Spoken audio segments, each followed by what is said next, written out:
qizlarni, kelinlarni, ayollarimizni ranjitib bo'lmas ekan. Xafa qilib bo'lmas ekan. Uni sababini ham aytayaptilar, nimaga xafa qilib bo'lmasligini. Chunki bular qabirg'adan yaralmishlar. Qabirg'aning egri joyi yuqorisi bo'ladi. Buning ikkita ma'nosi bor ekan.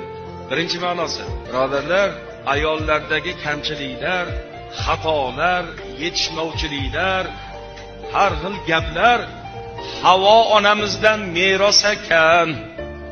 Voy, nima qilaylik birodarlar? Shunaqa ekan. Mana kuz bo'lyapti, qish bo'lyapti, sovuq bo'lyapti-ku. Ertaga bahor kelsa iliq bo'ladi-ku. Yoz kelsa issiq bo'ladi-ku.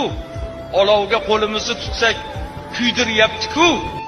Buni aqlimiz qabul qilyapti-ku. Ayollardagi kamchilikni ham qabul qilsin ekan. Shunaqa. Allohim bularni shunaqa yaratgan.